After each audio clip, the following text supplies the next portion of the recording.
अब देखो, ये लीला ना तो भागवत जी में लिखी है ना अन्य किसी ग्रंथ में लिखी है, पर सूरदास जी को दर्शन हो रही है। कौन सी लीला? बहुत सुंदर लीला है, सुनाऊं?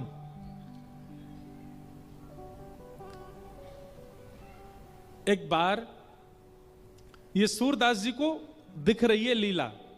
कैसी लीला? बोले एक बार कीर्ति मैया, राधा रानी की माता जी का नाम क्या है? कीर्ति मैया। कीर्ति मैया श्री किशोरी जी तो बोली, लाली तू अब बड़ी है गई है, तू अब सुघड़ है गई है। ब्रजभाषा में बोले, समझेंगे आप लोग? लाली अब तू सुघड़ है गई है, अब तू बड़ी है गई है, अब नेक नेक घर के काम करो कर। तो किशोरी जी बोली, आज्ञा करो मैया, कहा करूं? तो किशोरी जी बोली, कीर्ति मैया बोली, लाली गौशाला में जाके गैया को दूध काढ़नो सीख, दूध काढ़े कर गैया को।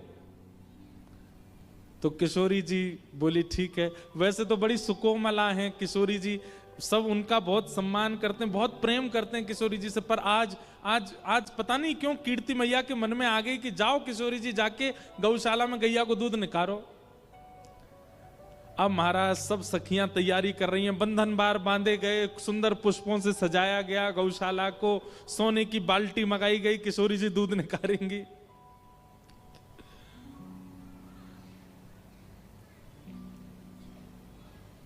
कहीं ना कहीं से ये खबर ठाकुर जी के कान में पहुंच गई। ठाकुर जी जैसे ही पता चली किशोरी जी दूध निकारवे वाली है, ठाकुर जी तो उसमें एक्सपर्ट हैं, दूध निकारवे में एक्सपर्ट हैं ठाकुर जी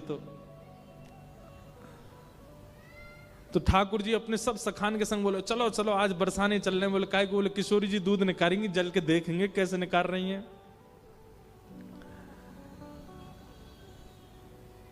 ठाकुर जी के काल में दूध निकालना, दही जमाना, मक्खन निकालना, ये बहुत बड़े बड़े काम होते थे। अगर ये कोई करना जानता है तो उसकी बड़ी प्रशंसा होती थी पूरे नगर में, गांव में। ओ भैया यहाँ पे दूध काढ़वा आवे।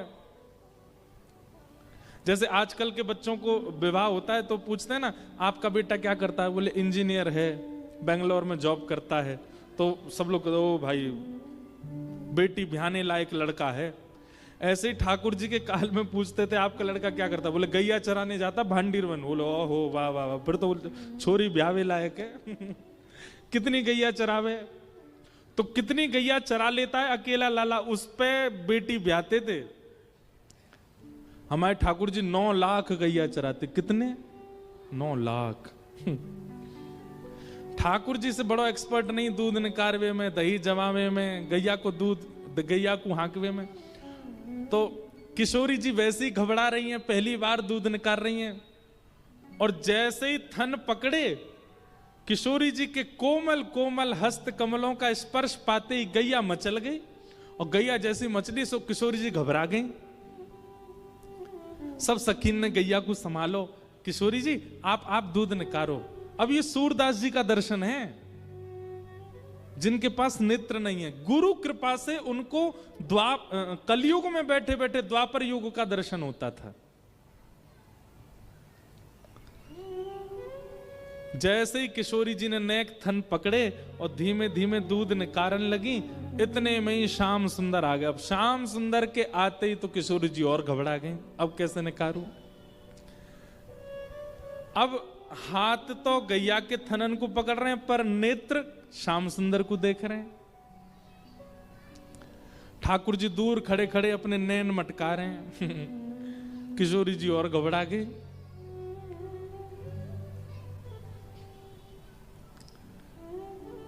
दूध निकाल रही है पर पात्र की जगह नीचे गिर रहा है। इतने में ही सब सखी बोली, अरे श्यामाजू आप ते ना है पाएगो, रहन दो, छोड़ दो। किशोरी जी बोली, ना है मुंह को बाल्टी भर के दूध ले जानो है, अगर नहीं लेके गई तो कीर्ति मैया बहुत डांटेंगी। तब ठाकुर जी बोले, देखो एक काम करो, आप पीछे खड़ी है जाओ, हम बैठ के दूध निकाल देंगे और दूध निकाल के तुम्हारी पूरी बाल्टी भर के दे देंगे, जाके कीर्ति मैया दे दियो। अब कीर्ति मैया कहा पता कौन ने निकारो, मैंने कि तुमने? तो किशोरी जी तो पीछे आके खड़ी हो गई। अब ठाकुर जी बैठे हैं किशोरी जी की गैया को दोहवे के काजे। कौन दुहावे गैया तुम पे, कौन दुहावे गैया तुम पे, लिए रहत हो कनक दोहिनी, बैठत हो अधपैया तुम पे, कौन दुहावे गैया। सब सखियां कह रही हैं हे श्याम सुंदर तुम पे कौन दुहावे को गैया? क्यों? बोले तुम तो 24 घंटा सोने की दोहनी, दोहनी मतलब जिस बाल्टी में दूध निकालते हैं, वह संगी लिए डोलो, तुम पे कौन दुहावे गैया?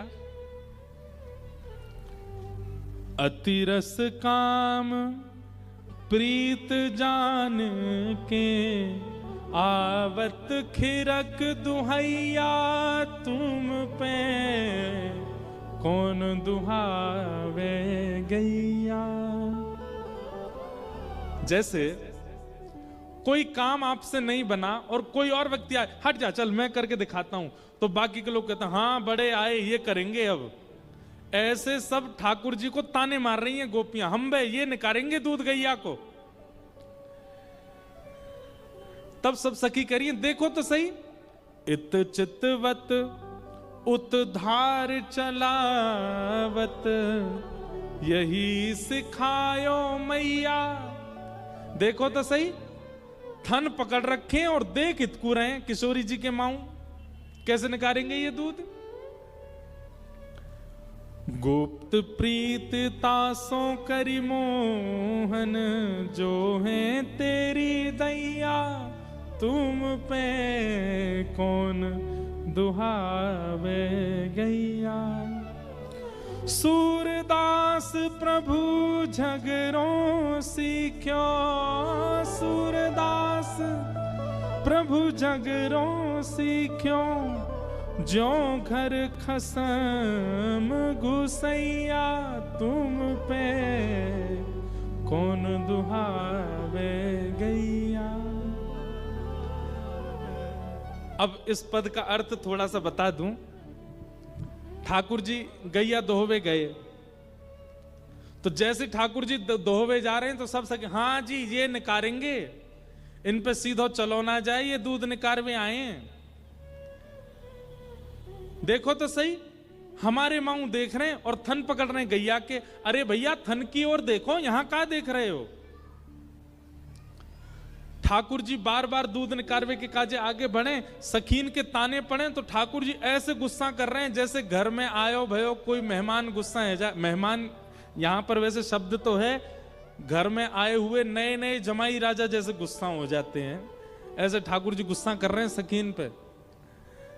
लेकिन सूरदास जी कहते हैं सब सखीन के मुख बंद कर दिए ठाकुर जी ने। कैसे?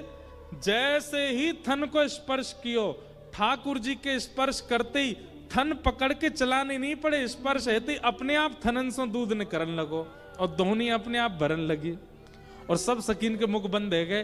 दोहनी भर करके और ठाकुर जी ने बाल्टी उठा करके किशोरी जी को दी, ले जाओ दिखा दो अपनी कीर्ति मैया को, निकाल दियो हमने दूध और अपना नाम लगा दियो तुमने निकारो है। सब सखीन के मुख बंद है गए। मधुमंगल श्रीदामा सब ठाकुर जी की जय जयकार करने लगे, वारे लाला हमारे लाला की जय हो, दूध दोहा गोपाल की जय हो। दूसरे ने तो हाथ लगाना पड़े, हमारो लाला तो गैया छी दे तो वाके थननते अपने आप दूध निकल जाए। ठाकुर जी की विजय हो गई। अब यह लीला कहीं लिखी नहीं है, सूरदास जी को दिखती है, सूरदास जी को अनुभव होती है। और कोई सूरदास जी से कहता कैसे दिख जाती है आपको ये लीला, तब सूरदास कहते हैं केवल एक उपाय, क्या? गुरु के वचन अटल कर मानो।